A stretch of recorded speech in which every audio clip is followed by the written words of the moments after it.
My research over the last 18 years has focused on how do we make people better at what they do. However, in 2008, I realised that we have missed the most important piece of the puzzle. Because the way we live today has fundamentally changed. I'm sure you can relate to the following.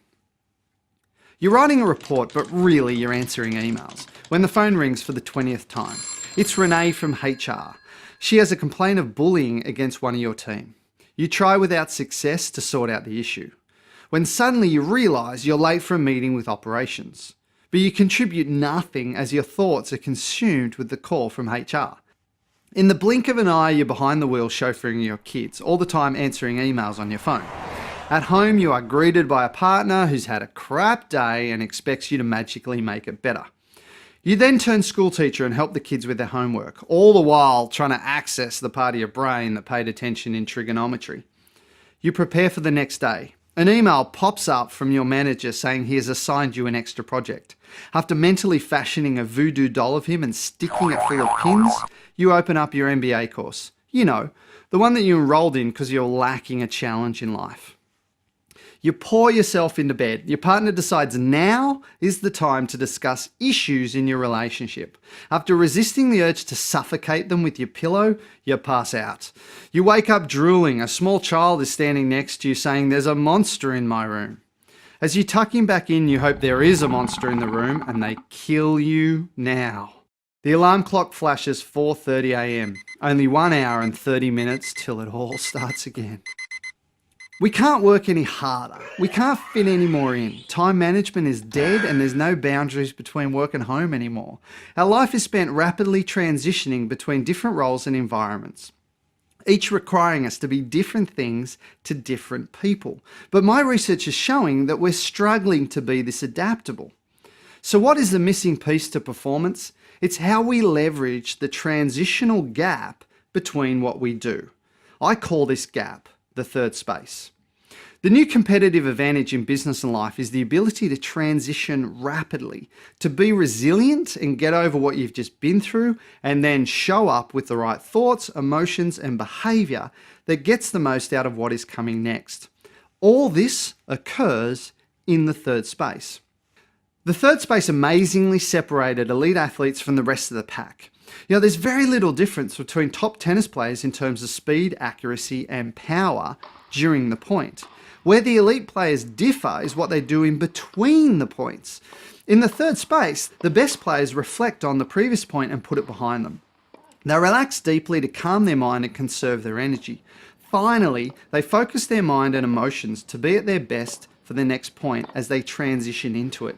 It's not what the elite players do during the point that makes them the best, it's what they do in between the point.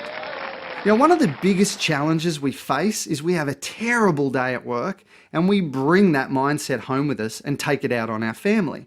In a research project I led with Deakin University, we got people to do 3 very specific behaviours in the third space between work and home. They were called reflect, rest, and reset. After a month of doing this, we saw a whopping 41% improvement in behaviour in the home. You know, improving your relationships is about how you transition between work and home. Even my consulting work with corporations, I found the third space helps salespeople get over a rejection and transition into the next call or appointment with enthusiasm and optimism.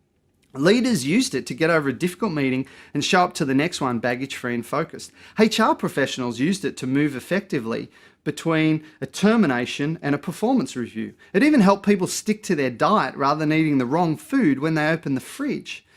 You know, it helped me through one of the toughest moments of my life. 20 minutes before I had to go out on stage and present to 5,000 people, my phone rang. Now, I can't clearly remember what happened next, only the sentence that told me my best friend had just died unexpectedly. I was shattered, I was just shattered. And first of all, I couldn't believe it was true, but I glared at my watch and the hands screamed at me that I only had minutes before I would have 5,000 sets of eyes on me. I used the third space to squash the desire to run away and to pull myself together. Stepping out on stage, I was greeted by a sea of faces. And I not only managed to hold it together, it was one of my best presentations. Then I walked off stage, sat in my car, put my head in my hands, and just sobbed like a baby.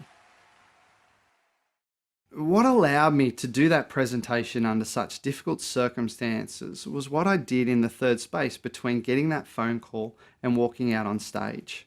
What my research has shown is that we need to stop focusing on working harder, setting audacious goals, and turning our lives upside down.